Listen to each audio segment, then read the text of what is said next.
동동, 동동, 둥둥, 동동, 둥둥. 북소리 같은 느낌이 나지. 이 작품은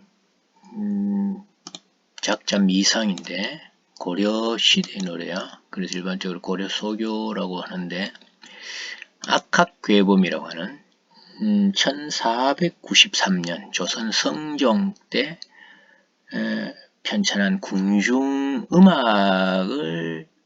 대한 궁중음악서라고 할 수 있는 책에 실려 있어.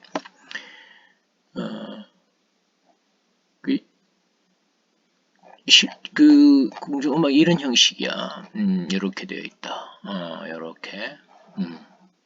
여기 보면 따로 여기 동동이라는 여기 제목이 나오네. 동동, 그치? 동동 나오고. 한 봐둘 필요 있어. 자, 이 한문 뭐 여러 가지 설명이 나오고, 그 다음에 여기 제1장이 나온다. 제1장이 나오고, 다시 또 이렇게 뭐 어떤 춤에 대해서 아니면 그 음악을 연주하는 여러 가지 뭐 대해서 음악적인 측면에 대한 이야기를 하고, 정월부터 이렇게 나오죠. 정월 나오고, 여기 다시 또 이렇게 나오고, 그 다음에 본문이 이렇게 나와 있네. 그래서 말 그대로 악학괴범이니까 음악책이니까 음악에 관한 이야기들이야. 그래서 우리 내용은 우리가 음악적인 것은 국어에서 할 이유가 없잖아. 그래서 이건 참고로만 알아두고, 우리 국어에서는 이 가사를 공부하는 게 음악 노래로서의 가사였으니까. 그래, 이 동동이라는 제목의 노래는 전체 13년으로 되어 있어. 13년으로 되어 있는데 이른바 달거리 혹은 월령체라고 해서 정월부터 12월까지, 1월부터 12월까지 각 달의 어떤 특성과 그 달에 나오는 세시풍속, 뭐 5월이면 단오라든지 뭐 8월이면 추석이라든지 이런 식의 어떤 세시풍속 같은 것을 소재로 하고, 그런 소재로 삼아서 전체적인 내용은 임에 대한 그리움, 헤어진 임에 대한 그리움을 노래하거나 아니면 임을 찬양하는 노래라거나 이런 내용을 다루고 있어. 그래서 전체는 맨 앞에 1년이라고 할 수도 있는 이 1년이 서사라. 그래서 다른 12장, 12연과는 형식에서 내용상 달라. 어떻게 다른지도 잘 봐야 되겠지. 이 서사하고 나머지가 12에서 그렇게 이루어져 있는 거야. 그렇다면은 애초에 이 내용 1년이 있었던 건지 아니면 나중에 이게 끼어들었는지 알 수 없는데, 내용으로 봤을 때는 그래. 실제는 말 그대로 소교란 말이야. 세속적인 노래. 세속적이다는 이야기는 민중의 노래야. 그래서 민요적 성격을 띠고 있겠지. 그걸 궁중음악으로 편입하려면 뭔가 좀 고급스럽게 만들어져 줘야 되겠지. 그러면서 이 1년이 들어가지 않았을까라는 주장도 있어. 그 내용을 보면은 왜 1년이 특별한지 그런 것을 알 수 있고, 1년이 특별히 다르다는 그냥 단순히 형식상만 다른 게 아니고 어떤 점에서 다른지를 한번 내용을 한번 보기를 한다. 자, 아까 보여줬던 악학괴범이라는 책에는 여기 1493년이니까 15세기 말 말하자면 중세국어 표기로 되어 있다고 봐야 되잖아. 중세국어는 임진왜란 이전이니까 1592년 이전이니까 그 임진왜란 일어나기 100년 전의 표기. 그러니 보면 여기 이런 것처럼 반치음도 남아있네. 그리고 뭐 반치음이 남아있다는 것은 그 중세국어의 전형적인 특징이라고 볼 수 있지 않은가? 자, 그래서 이 표기 자체는 옛날인데 이제 중세어 같은 느낌도 나지만 그렇게 어렵진 않다. 밑에 여기 지금 파랑은 현대어로 번역해 놨으니까 이걸 참고해 가면서 같이 한번 읽어보도록 한다. 대부분의 책에 이런 경우 말이야. 여기 왜 이렇게 놨을까? 자, 여기는 동동이라고 하고 괄호 안에 지어먹고 그치? 우리말이 나오고 뒤에다가 한자를 넣어놨는데 여기는 왜 이렇게 놨을까? 이건 아깝게 보면 원문이 이렇게 되어 있는 거야. 괄호 속에 덕이라고 하는 것은 내같이 모르는 학생들을 위해서, 이 글자를 모르는 사람을 위해서 그냥 넣어놨는 거야. 원문에는 없는 거지. 응? 이런 경우처럼 봐. 제목은 이렇게 써놨지만 이건 일반적으로 이렇게 쓰잖아. 한글이 밖에 나오고 괄호 안에 한자가 들어가는. 요래 놓은 것은 원문이 이렇게 되어 있다는 뜻이야. 그래서 괄호 안에 있는 그건 말하자면 한자의 의미거든. 그러면 그 표기가 아까 이제 15세기의 표기는 아니다. 경우에 따라서는 전혀 다르게 표기됐을 수도 있다는 것도 참고를 알아두는 게 좋겠어. 자, 한번 해석을 한번 해볼게. 덕을안, 일단 덕이란, 덕은, 덕일랑, 이런 거야. 덕은, 덕, 덕이란, 덕일랑, 어떻게 한다? 곤배에 받잡고, 복을안, 복은 림배에 받잡고. 자, 일단은 통사구조가 반복이 돼 있고 대꾸로 이루어져 있어.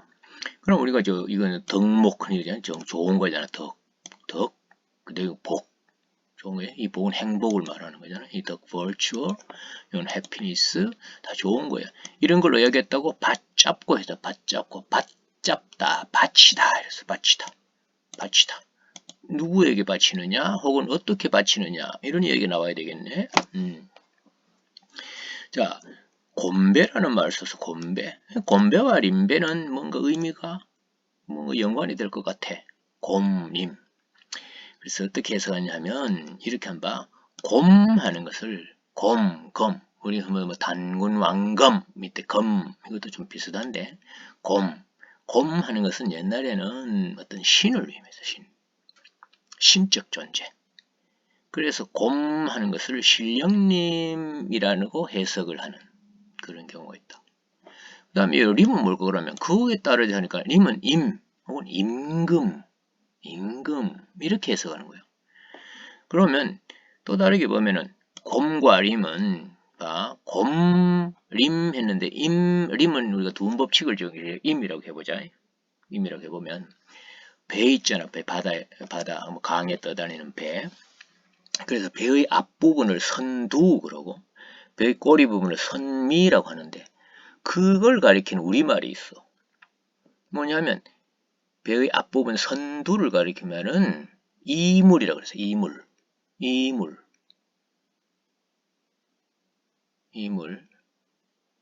그러면 뒷부분 뭐라고 가르칠까? 배의 꼬리 부분을 고물이라고 그랬어. 고물. 이야. 곰, 이물, 곰, 인물, 곰물 뭐가 있잖아. 그래서 곰은 뒤고 임은 앞이었을 것이다. 이렇게 생각해보면 이마 앞에 있잖아. 이마. 그리고 뒤통수 튀어나온 짱구리 곰배 그래서 옛날에 곰배는 원래 떡을 치는데 사용하는 도구인데 그래서 이 곰배를 어떻게 사용하면 뒷잔 두 번째 잔 인배는 뭐야? 그럼 당연히 앞이니까 앞잔 이렇게 되겠지. 앞잔 첫잔 이렇게 되는 거지.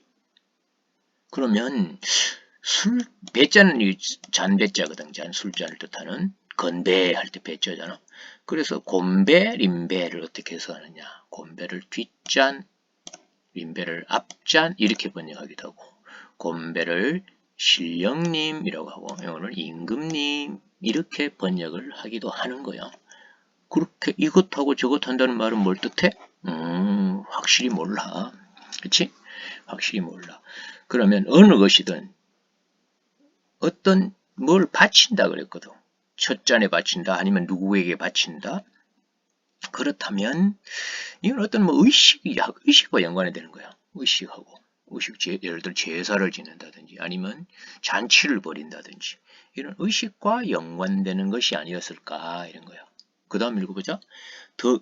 덕이여 복이라 호날 덕이여 덕이며 복이라 하는 것을 이런 정도로 해석을 하면 되네. 덕이여 복이며 하는 것 덕이여 복이라 하는 것을 나자라 이거는 바치다 하는 말이야. 바치다 나자라 어소이다 바치러 오십시오 드리러 오십시오 이렇게 얘기하는 거예요. 자 덕은 둘째 잔에 바치고 복은 첫째 잔에 바치고 덕이며 복이라 하는 것을 바치러 오십시오. 이랬어. 뭔가 딱 보면 축원하는 거예요. 누구에게 축원할까? 자, 그래서 아까 신령님이나, 요건 신령님이라고, 요건 임금님이라고 그랬는데, 임금님에게 바친다. 그렇게, 아니면 신령님께 바치고, 임금님께 바치고, 아니면 뭐, 기원하고, 이런 등등의 기원하는 뜻을 가졌을 거라는 거야. 그런데, 이 바치는 주체를 바치고 누가 바친단 말이야? 여기 이걸 임금이라 했으면 임금은 아니잖아. 그러면 우리가 임금에게 바치고 신령님께도 바치고 하지 말고 어떤 대상, 이걸 뒤에 이게 전체가 노래니까, 이 동동이라는 작품이 노래니까 이 노래를 부른다는 것은 어떨 때 불러? 즐겁게 하기 위해서 부르냐? 흥을 돋우기 위해서 부르잖아. 그래, 흥을 돋우기 위해서 부르는 잔치마당이라고 한번 생각해 보잔 말이야. 잔치판에 한다면 덕이나 복을 바칠 뿐, 그 잔치의 주인공이 되는 거지. 임금님일 수도 있고, 이게 궁중음악이었으니까 임금님일 가능성이 많겠지. 그럼 이 임배를 임금님이라고 볼 필요가 없어지잖아. 그치? 그럼 이거 뭐 둘째 잔, 첫째 잔, 처음은 신령님께 먼저 바치고, 아니지, 임금님한테는 첫째 잔을 바친다 그랬지. 그러면 모두 임금님에게 바친다. 첫째 잔은 임금님을 위하여 첫째 잔을 바치고, 아니면 둘째 잔을 바치고, 또 임금님이 복을 받도록 해서 첫째 잔에 바치고, 이런 식으로 이야기하단 말이야. 임금님의 덕과 복을 위하여 술잔을 바치고, 술잔을 드리고, 임금님이 복 받으시고, 임금님이 덕을 갖추시도록, 아니면 임금님 덕망이 백성들에게까지 퍼지도록 기원하는 뜻에서 잔치를 한번 벌여보겠습니다. 이런 뜻으로 해석을 하잔 말이요. 그러면 그걸 본격적으로 기원하는 것은 거기 잔치에 모여있는 사람일 수도 있고, 아니면 뒤에 노래를 부르는 사람일 수도 있는 거예요. 아니면 이 노래를 부르는데 반주를 하는, 혹은 이 노래에 맞추어 춤을 추는, 이런 여러 가지 상황을 다 염두에 두고 이 작품을 읽으면 좋겠어. 자, 이제는 그런 정도로 해두고, 다른 년과는 좀 달라 해석하기도 어렵고 다양한 해석이 나올 수도 있는 그런 부분이다. 그 다음에 이제 동동달이라고 해서 감탄사다. 뭐 정읍사라는 어기야 어강돌이 다롱들이 감탄사들이 많이 나와. 이렇게 하는 것은 뭐 감탄사는 향가에서도 마찬가지고, 그 시상을 압축하고, 뭐 아니면 감정을 고조시키고, 뭐 이런 여러 가지가 있는데, 이제 그러면 앞에 이 내용에 대해서 감탄을 하는 것일 수도 있겠죠. 맞아, 그렇지, 뭐 이런 식으로. 그다음에 동동다리 하는 것은 뭐냐, 역시 이거는 흥을 돋우기 위해서 사용하는 것이 아니었을까.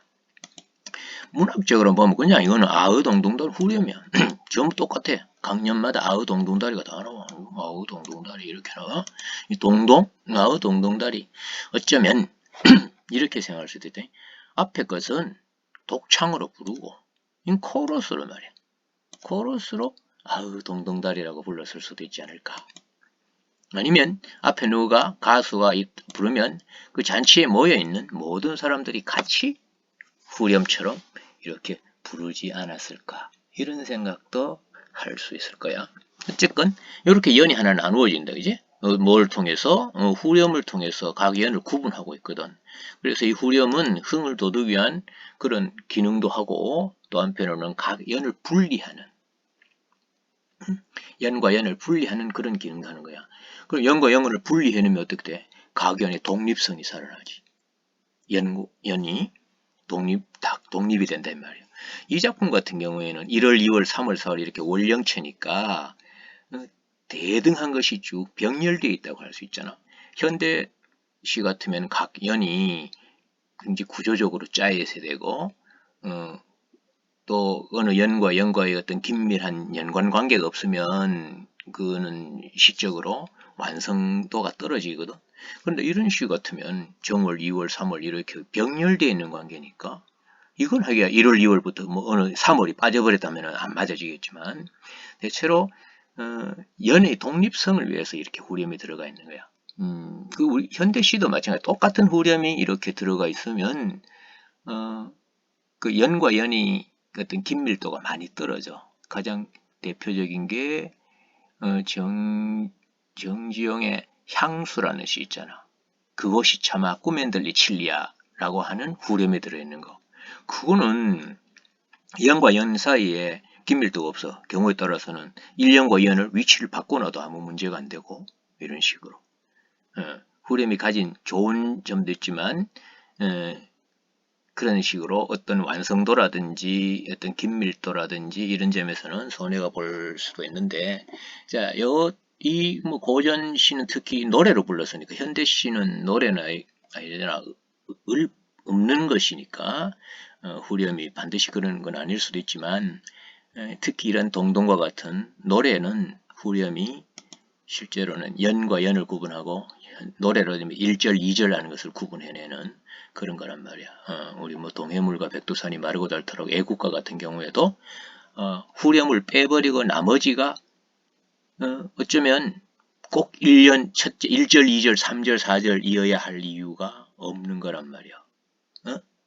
뭐 그렇게 되는 것은 후렴이 가지는 역기능이랄까 시적으로 봤을 때 그렇게도 생각할 수 있다는 걸 일단 놔두고, 자 1년하고 2년을 한번 들어가 보자. 2년하고 1년이 어떤 점에서 차이가 나는지 나올 거야. 자 정월이랬지. 정월이 1월 아니야. 1월인데 요 뒤에 시옷 여기 붙어있는 것은 요거는 사회시옷이야. 정월의라고 해서 관형격 초금 시옷이다. 그럼 사실 이거 붙여 쓰는 게 맞겠지. 정월 날인물은 아으. 자 요거는 감탄사니까 우리 정읍사 같은 나오는 감탄사와 마찬가지로 어떤 흥을 돋우기 위한 것이라고 보자. 어저녹저 하는데 어저녹저 얼고 녹고 이런 뜻이다. 얼고 녹고 하는데 뭐뭐 하는데 뭐뭐는 안 한다. 뭐 이런 식으로 대비될 가능성이 있겠네. 정월의 냇물은 얼고 녹고 하는데 누리 가운데 누리, 온누리, 새누리, 누리 세상이다. 누리의 가운데 세상의 가운데 나곤 태어나곤 말이야. 몸아 이 몸은 몸이여 이렇게 달 수 있지. 왜? 하가 뭐였다? 존칭 높임 목격조사로 쓰였잖아. 님이 뭐야 달하 높이금 도다샤 이런 것처럼. 그래서 몸이여 이렇게 해석할 수 있겠다. 그지? 몸이여 이 몸이여 이 몸이여 이렇게 해석할 수도 있고, 몸아 뭐 그냥 문맥상으로 보면 몸은 뭐 이런 정도. 이때 몸은 나를 가리키는 말이 되는 거야. 나는 이 몸은 이런 식으로 이 몸아 이 몸이여 이 몸이여 홀로 네. 니어다라는 말 늘 나오지. 니어다 지내다 가다 이런 뜻이었는데 여기는 지내다 지내는구나. 자 정월의 냇물은 얼고 녹고 하는데 세상 가운데 나곤 태어난 이 몸은 태어났어. 이 몸이여 홀로 지내는구나. 이 몸은 홀로 지내는구나.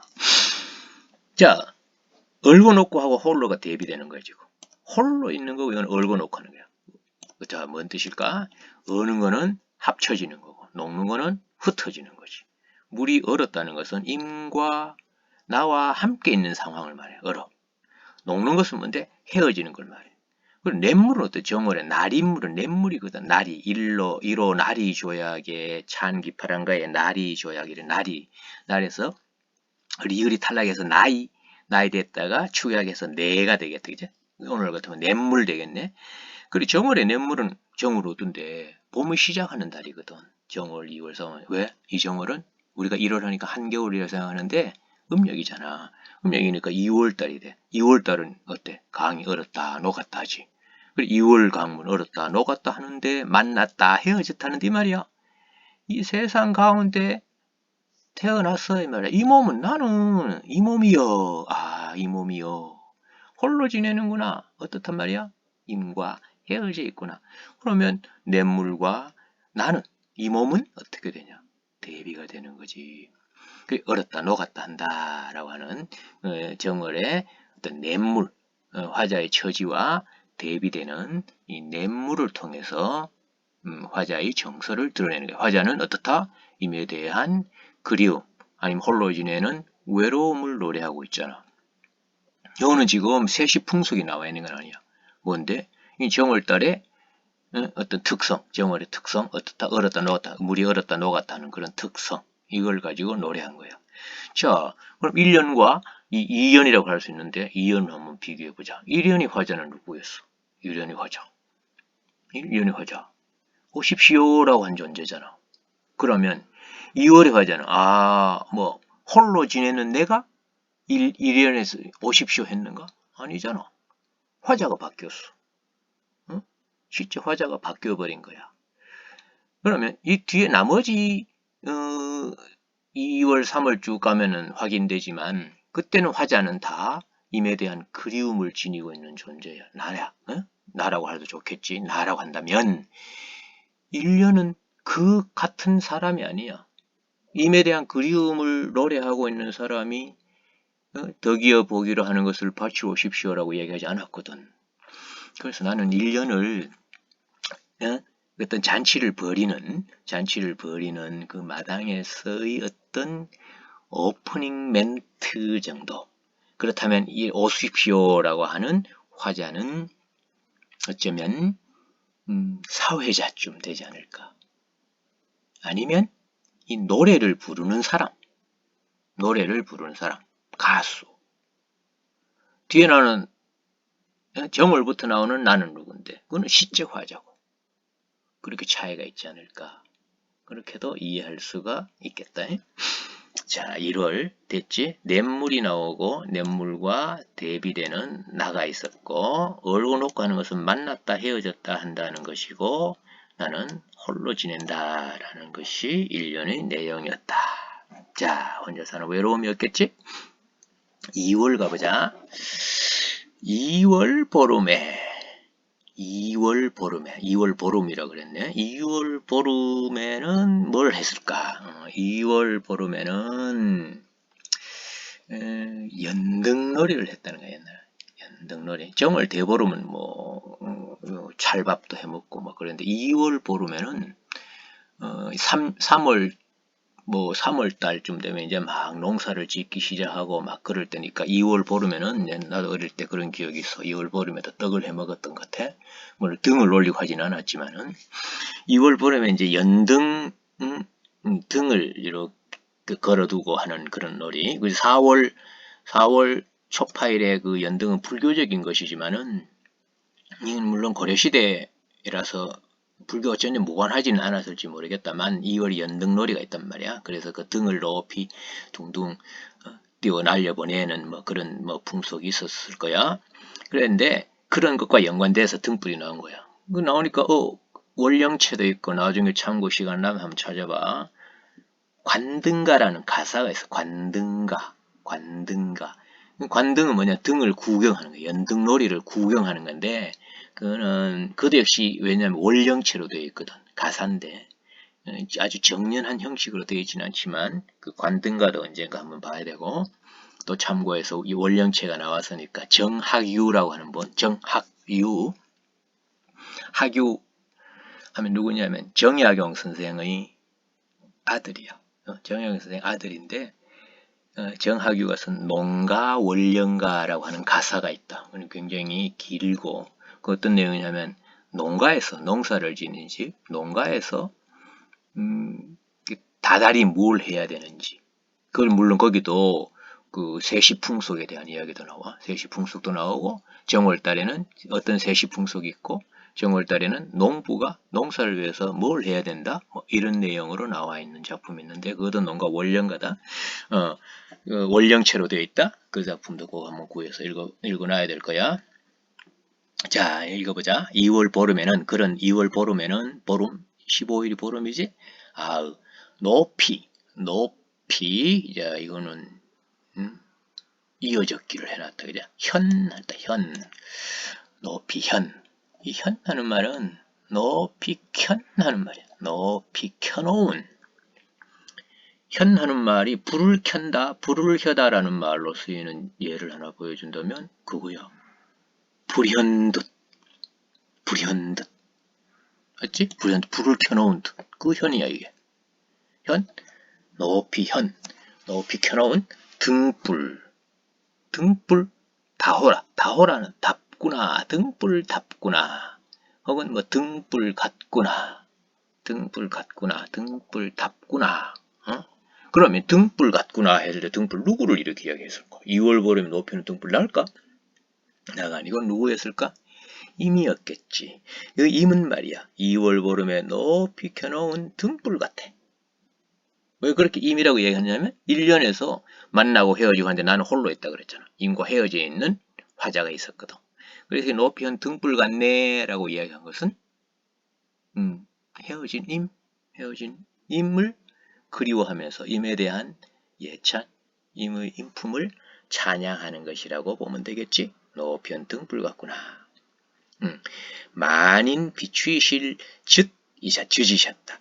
많은 사람들, 세상의 모든 사람들, 세상을 많은 사람들 비추어주실 모습이구나.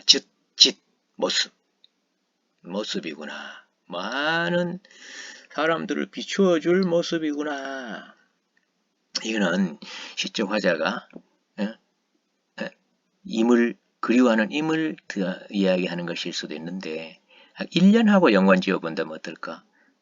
덕과 복을 위하여 잔치를 벌이는 그분의 인품이라고 봐도 될 것 같다. 그치? 지금 여긴 등불은 임의 모습이다. 자, 뒤에 가면은 화자의 모습을 뜻하는 시어들이 나오는데 이거는 힘의 모습을 뜻하는 거야. 힘의 인품에 대한 말하자면 등불은 원관념은 임의 인품이라고 보면 되겠네. 등불 같다. 그래서 등불 같구나. 그래서 만인 비치실 쯧이잖아. 쯧 하는 것은 쯧 하는 짓. 요새는 짓 이런 말로 쓰는데 쯧 모습이다. 모습이다. 이렇게 됐네. 자, 3월 또 비슷하다. 3월 가보자. 3월 나면서 개한, 열개자, 개한, 열개자, 열을 열린 뭘까? 아우, 만춘, 원래 만춘은 뭐야? 여기는 그냥 늦을 만자 써서 만춘 이렇게 써서 늦봄 이렇게 하는데 만춘, 봄이 가득 찼어. 늦봄이란 말이야. 3월, 1월, 2월, 3월. 그렇잖아. 이게 늦봄이지. 예? 늦봄이잖아. 만춘이잖아. 달햇꽃이야. 달햇꽃. 그냥 이어진 소리 나는 데 쓰면 달햇꽃. 뭘까? 진달래꽃이라고 보자. 또 다른 무슨 달래꽃이 있을 수도 있었겠는데 3월달, 음력 3월달에 늦봄에 피는 달햇꽃, 진달래꽃 이렇게 진달래꽃이요. 이 진달래꽃 위에 우리 이연에 나왔던 이연의 이 등불하고 이 달의 꽃이 다 임의 모습을 의미하는 것으로 읽는다. 그래서 역시 2월과 3월에 나오는 이것은 유사한 형식으로 되어 있다고 하면 되겠네. 자, 그런데 위에는 만인 비치실 모습이었고 여기는 어때? 남의 남이 부러워할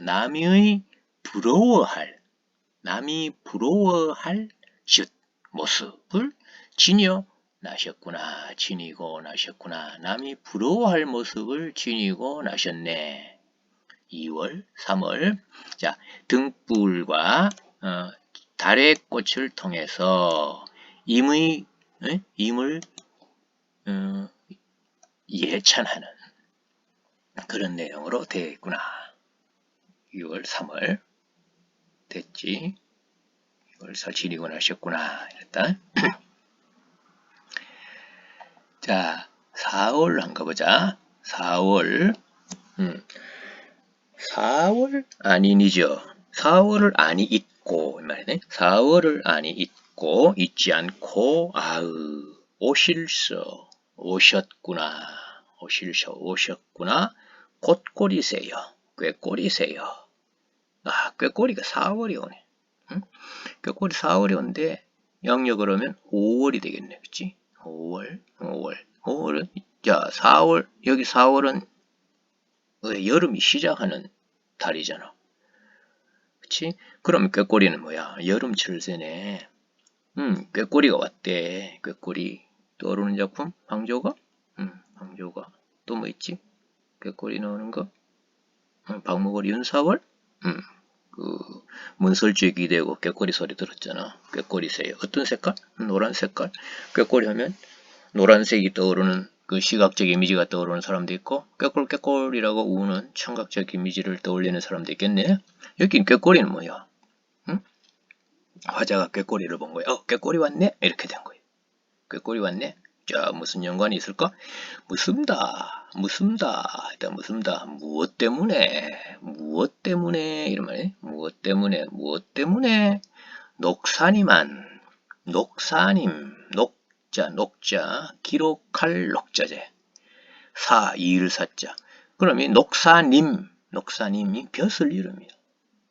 벼슬 이름. 벼슬이야. 녹사님이야. 녹사님은 옛날의 나를 잊고 오신저 잊으셨구나. 잊고 계신가.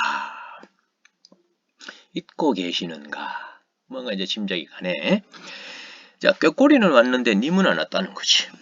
그지? 꾀꼬리는 왔는데 녹사님은 안 왔다는 거야. 대조적이잖아. 화자가 대조적인 거 아니다. 꾀꼬리하고 녹사님이 대조적인 거예요. 오고 안 오고의 대조. 1년에서 뭐 했어? 1년에서 응? 얼고 녹고 한다 이렇게 했잖아. 얼었다 녹았다 한다 그랬지. 얼기도 하고 녹기도 한다. 얼음이 얼고 녹고 하는 것하고 또 만나고 헤어지고 하는 것하고 뭐 그런 두 가지 의미를 같이 중의적이라고도 할 수 있는 그런 부분이었잖아. 자, 여기 오셨구나 꾀꼬리세요. 오셨구나 꾀꼬리세요. 안 오는가? 나를 잊었는가? 이 말은 왜 안 오는가? 이 말이지. 옛날에 나는 뭐겠어? 녹사님하고 함께 같이 즐겁게 살던 때 알겠나? 그때의 나. 그리고 함께 만나서 지내고 있을 때의 나. 그런 거지. 그 녹사님은 옛날 나를 잊었구나. 자, 이렇게 해서 여기 녹사할 때 녹자가 기록한다는 말이거든. 그럼 일을 기록하는 사람이거든. 벼슬이란 말이야. 세크레터리? 서기? 이렇게 하나? 녹사님, 그지?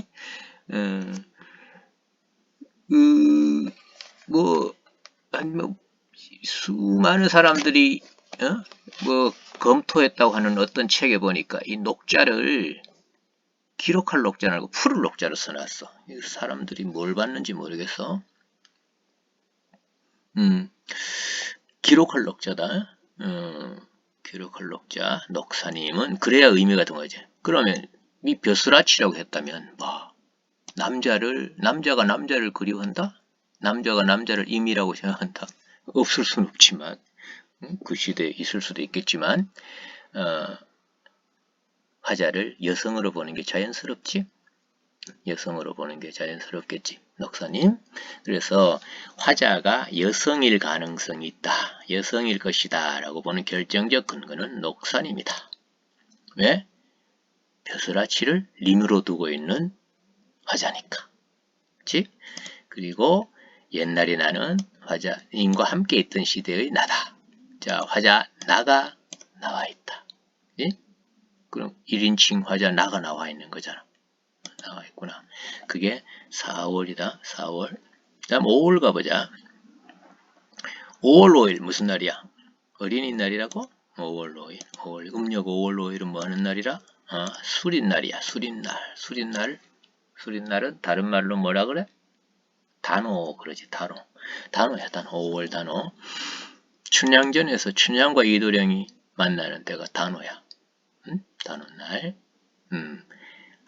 아침에 야근. 자, 5라는 숫자가 양의 숫자로서 우리 뭐 음수 양수 그런 개념이에요. 어떤 양 5월 되면 풀들이 막 짙어지잖아요. 그래 풀이 그니 예를 들어 약초 같으면은 굉장히 강한 약효를 드러낼 때란 말이야. 5월달. 그래서 그 다는 날 뭐 익모초라고 해서 익모초 더할 이익이라는 익자에 어미모자서 여자들이 먹으면 특히 좋다는 익모초 같은 거 이런 것으로 약으로 먹는단 말이야. 술이 날 아침에 그런 약을 먹는데 약은 이래서 아침에 약은 뭐다? 지문해 지문 천이지. 백은 온이고 지문헬 하면 천년을 이 말이야. 천년을 장존하시알 장존 오랫동안 사실 오래 사실 천년 동안 오랫도록 사실 천년을 사실 약이라 받잡노에다 바칩니다. 술인 날 아침 약을 바친데 그 약을 바치는데 그 어떤 뜻으로 이미 오래오래 사시라는 뜻으로 이미 오래오래 사시도록 기원하는 뜻으로 그 약을 바친다 이렇게 했다. 그러면 이미 함께 있을 때 약 드세요 하고 바칠 수도 있었는데 그지? 이미 지금 없는 상황에 논리적으로 따지면 지금 가고 안 오니까 그럼 이거는 뭘까? 님을 위하여 이제 이 님이 그 약을 드시도록 바친다. 마음으로 바치는 것이겠지. 임에 대한 어떤 정성을 드러내는 그런 표현이라고 봐야 되겠다. 실제로 이미 앞에 있는 것이라면 대번에 앞에 4월하고는 대반 안 맞아지잖아. 그래서 지금 임과 함께 있는 것이 아니고 임을 위하여 정성을 바치는 거다라고 봐야 되겠다. 이미 장수하기를 기원하는 마음으로 그렇게 해석하면 되겠네. 이미 장수에 대해서 기원하는 그런 것이 5월이었다. 그다음 6월 가보자. 6월 보름에 여기 6월 보름이라 그랬네. 6월 보름에 별해 별 하는 거는 벼랑이다. 벼랑 낭떠러지 벼랑에 발현 버린 이 말이야. 벼랑에 버린 빛다호라 빛. 자, 빛 머리 빗는 빛. 빛이야 빛. 그러면 6월 되면은 5, 6, 7일 여름이니까 아주 거의 뭐 한여름이다. 한여름에 겨울에 나가서 머리를 빗는 거야. 6월 보름이 바로 뭐냐면 흐를 유자 머리에 두자 써서 유두라네. 유두.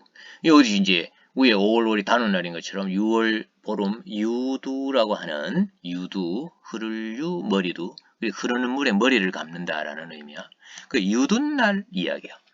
그래서 유둔날 내과에 가서 머리를 감는데 머리를 감으려면 뭐 빗질을 해야 되잖아. 옛날에 머리를 안 깎았으니까 머리 길겠지. 그걸 이제 다듬는다고 써는 빗이 있는데 뭐 예쁘게 빗어봤자 봐줄 힘이 없는데 뭐하노. 봐줄 힘이 없는데 그래서 에라 버려버리는 거지. 응? 버려. 에이 내가 뭐 머리 빗어봤자 뭐해? 버리는 거야. 그래 버려진 빛 같단 말이야. 누가? 나지 화자지. 그래서 빛은 화자의 처지를 드러내주는 말이요. 뭐다? 벼랑에 버려버린 빛 같은 존재. 화자의 처지를 드러내는 시어가 빛이라는 거야. 자 그러면 이게 화자의 처지였잖아. 그러면 위에 우리 2년과 3년에서 기억나지? 2년에서 등불 3년에서 달의 꽃 이와 함께 여기서는 뭐가 나왔다? 빛, 화자의 처지를 드러내는 것이 나왔구나. 헷갈리면 안 된다. 자, 빛 같아 자기가. 돌아보실 님을 굴절로 돌아보실 님을 적곰이다. 적곰.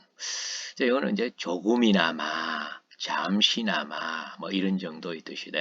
조금, 잠시나마. 그래, 처지는 빌로 버려졌지만 그래도 돌아보실 님을 돌아보실 것이라고 믿는 그런 님을 조금이나마 쫓습니다.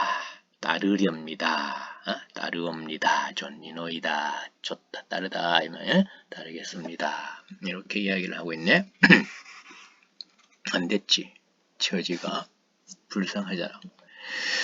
자, 7월 가보자. 7월 보름. 7월 보름은 뭐 하는 날이냐면 백종이라고 나와 있는데 흔히 백중 그래서 7월 보름 백중절이야. 4, 5, 6이 여름이고 7, 8, 9가 가을이니까 이제 농사는 다 했는 거야. 그치? 농사를 다 하고 농사를 다 지었으니까 뭐 하겠어. 백종이라고 글자가 들어. 일백백자 종류라는 종자. 다양한 종류. 그러면 백종, 100가지 종류. 이 말은 뭔데? 온갖 이런 거예요. 온갖. 그렇지? 온갖 종류잖아.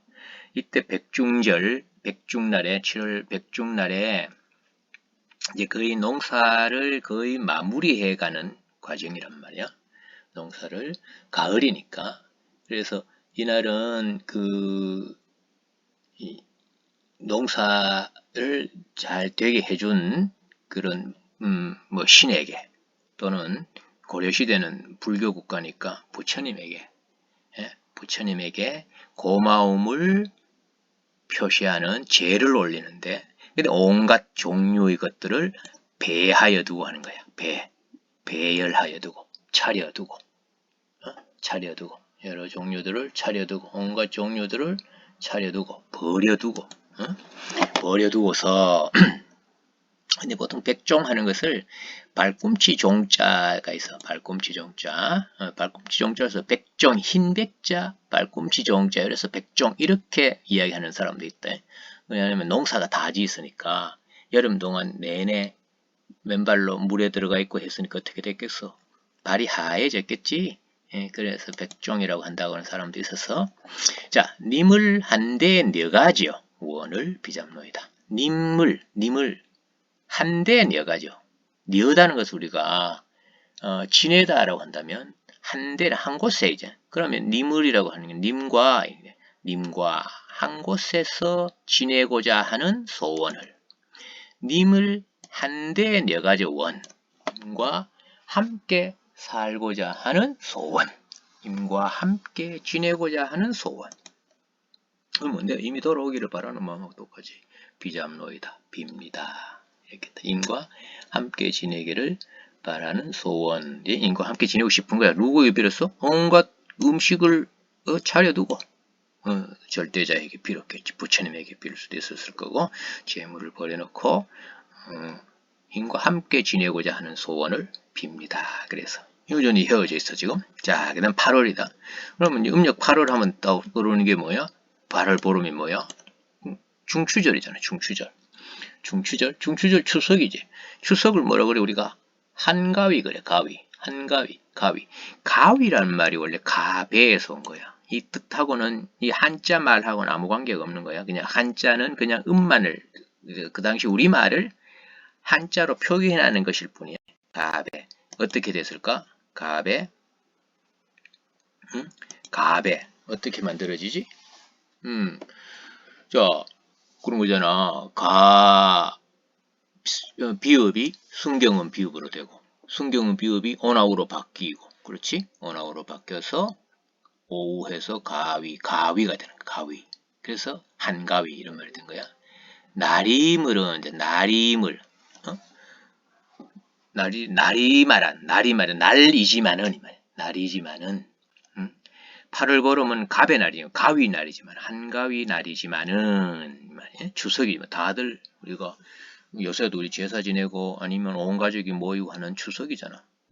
우리 옛날 같으면 추수 다 하고 나서 얼마나 풍성해. 그 풍성한 그때 그 축제를 벌이는 그런 날이란 말이야. 그런 좋은 날이지만은 님을 매셔녀고 이제 님을 모시고 지내야만 이 말이야. 님을 모시고 지내야만 오늘이 그 추석날이 가배셨다. 가위지. 그러면 다르게 바꾸면 님과 함께 있지 않으면 한가위의 즐거움도 없다 이 말이죠. 님과 함께 있어야 그 즐거운 한가위지. 한가위가 혼자 있으면 그 무슨 재미? 이런 거지. 오케이. 자, 그 다음 9월 가보자. 9월 9일하고 뭐하고 연관이 되느냐 하면 9월 9일과 9월 9일은 중구절, 거듭, 중구절. 5월 단오일, 그지? 요 모양 비슷하지? 수린날. 9월 9일은 중구절이네. 거듭 중자, 9곳째에서 중구절, 그래. 중구절 혹은 중량절, 그래. 9월달 되면 이제 모든 생물은 뭐야나? 겨울을 준비하는 거야. 그래서 뭐 음식도 많이 먹고 아니면 모든 그 식물들 같으면 곧 생명이 다하니까 열매를 맺고 하잖아. 그래서 그때 약 같은 것이 효과가 있단 말이야. 그래서 5월달에 뭐라 해서 수리날 아침약, 주문해 장전하는 약 이렇게 했지. 9월 9일은 뭐야? 약이라 먹는 그때 뭐 먹어? 황화꽃, 노란 꽃이 뭐지? 국화꽃 아니야. 그러면 누루 황자, 옐로우라는 뜻이 황자를 모르면 이 이미지가 안 떠오른다, 그지? 국화꽃이 안에 든대, 안에 들어오니, 국화꽃이 안에 드니, 어디 안에 드니? 집 안에 들어오니. 꽃이 들어오는 건가? 꽃이 집 안에 꽃이 피어 있는 것일 수도 있고, 또 하나는 뭐로 볼 수 있냐면, 국화꽃이 향기가 집 안으로 쭉 넌다, 이렇게 달 수 있지. 약이라 먹는 국화꽃이 집 안으로 들어오니. 아니면 국화꽃이 걸어 들어오는 건 아니니까 국화꽃이 집안에 피어 있으니 뭐 이렇게 해석할 수 있겠네. 세셔 가면은 세셔라는 말이 세셔는 이제 여러 가지 뜻을 해석한다.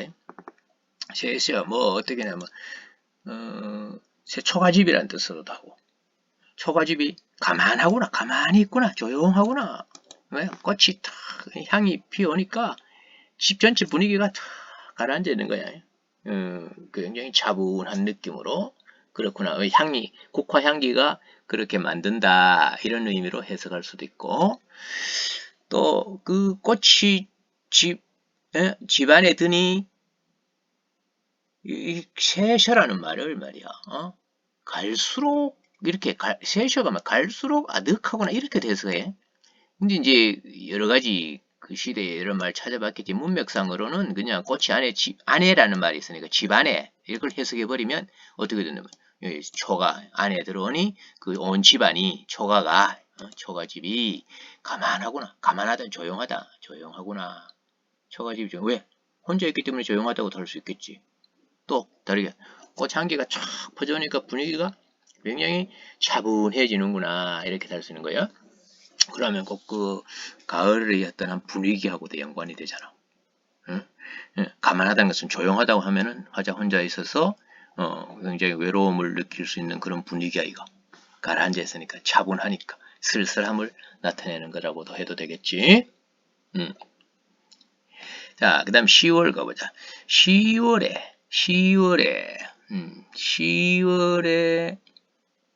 이거는 다른 데는 보면 뭐 날짜하고 뭐 9월 9일에 뭐 그랬는데 이거는 그냥 10월에 10월에 점이연 점인 잘게 자른 점이다. 점여 놓는다 말 그런 말 아주 잘게 쓴 이런 거야. 아주 점인 바랏다오라 보리수 잘게 잘라서 버린 보리수 같구나. 자, 이 뭐 그렇게 보리수라는 거는 뭐 부처님이 해탈하셨다는 그 나무가 보리수인데 불교적인 나무일 수도 있잖아. 그래 뭐 그렇게도 해석해. 보리수 가지를 휴대하고 있으면 부처님이 은덕을 입는다. 뭐 이렇게 해석해서 휴대를 했다 이런 말도 있고. 또는 뭐 그렇게 가지려고 이렇게 잘게 잘라는 보리수인데 그거를 그 밑에 보니까 뭐 이렇게 나왔잖아. 그 보리수 같대. 왜? 꺾어 버리신 후에 꺾어서 버린 거예요. 꺾어 버려버린 후에 신이실 그걸 가지고 있을 신일 한 분이 없다. 그 꺾어버린 후에는 그 보리수를 지닐 한 분 이미 있지. 그 보리수를 지닐 한 분이 없구나. 그 꺾어버리고는 그 보리수를 지니지 않는구나. 뭔데? 꺾어버린 건 뭐겠어? 바로 뭐인데 임에게 버림받은 화자가 되는 것이. 버렸구나. 나는 버림을 받았구나. 한 분이 없구나. 임에게 버림받은 슬픔을 노래한 것이 10월이다. 보리수라고 하는 것이 이거는 화자를 뜻한 앞에 빛과 마찬가지로. 자, 11월이다. 11월 봉당 자리에 봉당은 뭐고 하면 옛날 방식으로 하면 초가 3간이라고 한번 생각해봐. 저 방이 3개야. 방이 3개. 맨 가쪽에는 할아버지 할머니가 쓰는 방. 그다가 맨 또 한 반대쪽에는 엄마 아빠가 쓰는 방. 됐지. 가운데는 뭐 자식이 쓰는 방일까? 물론 그렇게 생각할 수도 있는데 땔감을 마련하기는 쉽지 않잖아. 응? 집집마다 다 불을 떼야 되니까. 그치? 그래서 방마다 다 겨울철에 온도를 펼칠 수가 없는 거야. 그래서 가운데 방은 온도를 만들어 놓지 않는 거지. 그럼 뭐 그 바닥에는 흙만 깔려 있는 거야. 그 방을 봉당이라 그래서. 봉당. 그 현대시 중에서도 월훈 달무리라고 하는 월훈이라는 시면 그 봉당이라는 말이 나오는데 그것도 그럴 수 있을 거야. 왜냐면 결국은 뭐 방마다 불을 다 떼면 좋겠지만 그러기에는 뭐 연료가 충분하지 않으니까 봉당 상태로 뒀겠지. 그럼 당연히 불을 떼지 않는 방이니까 봉당은 여름에는 쓸 수 있지만 겨울에는 못 쓰겠지. 추우니까. 근데 그 봉당 자리에다, 그 봉당 바닥에, 그 가운데 방 그냥 막연하게 가운데 방 하면 안 돼. 이거는 겨울에 사용할 수 없는 방이야. 그리고 뭐 암만 있어도 안방과 건너방 사이에 마루 뭐 없는 곳, 마루 없으니까 뭐 그냥 흙으로만 이렇게 바닥에, 당연하지 뭐 옛날에 시멘트 같은 게 없었으니까 흙으로 깔려 있겠지. 그냥 돗자리 같은 거 깔려 있을 수도 있고 멍석 같은 게 깔려 있을 수도 있고 그 자리는 어쨌거나 뭘 알아야 된다는 거야. 불을 떼지 않는 방이다. 온돌이 깔려 있지 않는 방이다. 그 자리에 11월은 뭐야? 동짓달이잖아. 한겨울이잖아. 거기에 어떤 냐면 한삼을 덮어 누웠대. 한삼. 땀 한자 써놔지. 요새 지금 뭐 땀복이야 땀복. 그럼 여름 옷이잖아 이거는. 한삼을 덮고 누웠대. 아이고 춥겠다. 여름 옷을 입고 있는 거야. 여름. 아주 추운 상황인데 불도 떼지 않는 방에 봉당에 말이야. 봉당에 여름 옷을 덮고 누워 있는 거야. 그러니 슬할 살아온저. 해서 여러 가지네. 슬프게 살아왔구나. 이렇게 돼서 슬프게 살아왔구나. 슬할 살아온저. 슬프게 살아왔구나. 이렇게 될 수도 있겠지. 또는 슬할 살아온저가 슬픔이 되살아나네 이렇게 되겠네. 슬픔이 막 살아나는구나 이 말이겠지. 슬프게 살아왔구나 이렇게 될 수 있고 슬픔이 살아나는구나 이렇게 될 수 있는 거예요. 왜? 추우니까 사랑하는 임과 함께 있었다면 안 추울 텐데 임과 떨어져 있으니까 막 슬픔이 막 되살아나는 거예요. 그렇게 될 수 있는 거예요. 아니면 야, 난 지금까지 뭐야? 내 인생이 뭐 이렇게 바꿨는데 이렇게도 생각할 수 있잖아. 고운일, 고운이 임을 의미하는 말이지. 고운.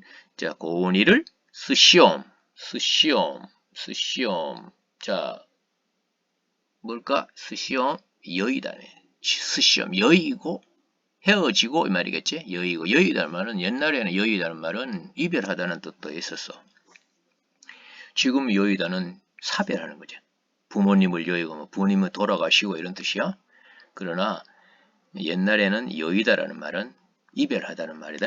그래서 스시옴 여의고 이별하고 열쇠 지내는구나. 예. 막 슬픔이 되살아나는 거야. 인과 함께 있을 때는 이래다 봉당에도 안 추웠겠지. 그런데 이미 없으니까 얼마나 추웠을까? 봉당 자리에 지금 여름 적삼을 덮고 누워서 지금 힘에 대한 그리움을 노래하고 있다. 자, 12월이다. 12월 분디 남가로 분디. 자, 그게 음화가 일어나면 분지 되겠고 분지 남가로 나무로 단독형은 나무지만은 뒤에 조사가 따라오면 기억이 살아나는 기억 고경어가 나무네. 뿌리 깊 깊은 남간 그랬잖아. 영비어천가야. 뿌리 깊은 남간. 이거는 남가로 하면 나무로 이 말이지. 분지나무라는 나무인데 나무로 깎은. 분지나무로 깎았어. 뭘? 나잘. 그 1년에 나자라고 소리다. 나잘, 바칠, 올릴, 차릴, 밥상, 반에 있는 젓다고 그래. 저는 젓가락이야. 젓가락 같구나. 밥상 위에 젓가락 있잖아. 근데 그거는 분지나무로 깎았대. 분지나무로 깎은 젓가락 같구나. 왜? 자, 님이 알패 들어 어리노니 님의 앞에다가 그 님이 앉아있는 그 님 앞에다가 그 젓가락을 들어서 올리니 님 앞에 그 젓가락을 어리다라는 말을 이거는 가지런히 올리다 혹은 뭐 가지런히 늘어놓다 이렇게 하고 올려놓으니라고 되네. 어리노니 올려놓으니 손님이 말이야. 손님이 가져다. 그럼 그 상에 임도 있고 손님도 같이 있었던 모양이지. 응? 둘이가 앉아 있는데 그 젓가락을 님이 그 젓가락을 잡아야 되는데 손님이 그 젓가락을 잡아버린 거야. 손님이 가져다가 뭐라 잡노이다. 물어버립니다. 그 젓가락을 뭡니다. 그럼 나는 어찌 되노? 임과 인연이 닿지 않는 것이 되잖아. 응? 그러면 그 임과 헤어지고 그러면 이 화자는 이 손과 인연이 되었을 수도 있겠네. 손이 가져가 버렸으니까 그렇게 해석할 수 있는 거야. 자, 그래서 작품 전체로 내용 보면 그런 내용이야. 전체로 보면 분위기상의 인과 헤어져 있어야 돼. 인과 헤어져 있고 당연히 임을 만나고 싶은 마음을 노래했는 것이 되는데 그렇잖아. 1년과는 전혀 직접적으로 연관이 없어 보이지. 1년과는 직접적 연관이 없어 보인다는 것을 참고를 해야 되고 우리가 이 작품에서 특별히 뭐 해야 될 건 시어들이 가지는 의미, 시어들 뭐 임을 의미하는 시어들이 있었고, 그치? 임을 의미하는 시어는 노피견 등불이나 아니면 늦봄의 진달래꽃, 달래꽃 이런 것이 임의 모습을 드러내는 것이었다면, 자 그런 게 사실 핵심이죠. 다시 한번 예, 등불이 있었지. 등불, 높이 켜놓은 등불, 그리고 만춘의 진달래꽃, 이건 임의 모습이었고. 그 다음에 화자를 뜻하는 것이 있었다. 그지? 화자를 뜻하는 것은 뭐지? 벼랑에 버린 빛. 그지? 그 다음에 또 뭐야? 바랏 있었지. 바랏. 저면 바랏. 또 하나는 뭐? 젓가락. 이렇게 이것은 화자를 의미하는 것이었고 자연물을 소재로 하고 있다. 민속과 연관되는 것도 있었고 그것도 다 잘 알 거고 특히 여기 꽃꼬리새하고 녹사님하고는 서로 대조적인데 화자와 대조적이라고 알면 안 된다. 화자와 대조적이라고 하면 안 되고 그 해석이 제일 아직까지도 여러 가지 설이 있는 것은 앞에 우리가 9월달에 보면은 황화꽃이 아내더니 새서 가만하여라. 꽃이 아내더니 새서 가만하여라. 이런 부분, 이런 부분에서는 아직까지도 정확한 의미를 알 수 없는 노래로 남아 있습니다. 자, 핵심적으로 다시 마지막으로 이렇게 정리를 하자면 그런 거야. 이 노래는 원령체였다. 그치? 원령체였다. 그거는 뭐 봐도 알 수 있고 그 다음에 이것을 우리가 고려 소교의 한 형식으로 보자면 연으로 나눠져 있다. 분연체라고 하는 연으로 나눠져 있고 또 후렴이 있고 전체적으로는 높임말 같은 것을 썼고 뭐뭐 합니다 라고 써서 어떤 독백적 성격이 강한 노래 화자가 독백하는 것이라고 할 수 있는 혼자서 중얼중얼 하는 소리 그지? 그렇게 이해를 하면 자연스러워지겠네. 어떤 대상을 두고 이야기하는 게 아니라 혼자 중얼거리는 거다. 중얼거리는 것, 그게 뭐야? 독백 아니냐? 중얼거리는 소리라고 이해를 하면 이 시의 어떤 형식적이나 내용 같은 것은 확인할 수 있겠다. 그런 정도로 생각을 해두고 한번 정리를 한번 해봐. 어려운 내용은 아니야. 내가 지금 해놓은 거는 원문대로다. 원문대로니까 보통 책에서는 현대어로 보통 많이 해놨을 거야. 현대어로 해놔서 그 언어적인 측면, 즉 우리가 중세 국어처럼 이렇게 보지 말고 전체적인 의미를 파악하는 데다가 초점을 맞추어서 공부를 해두면 좋겠다. 열심히 한번 해봐라.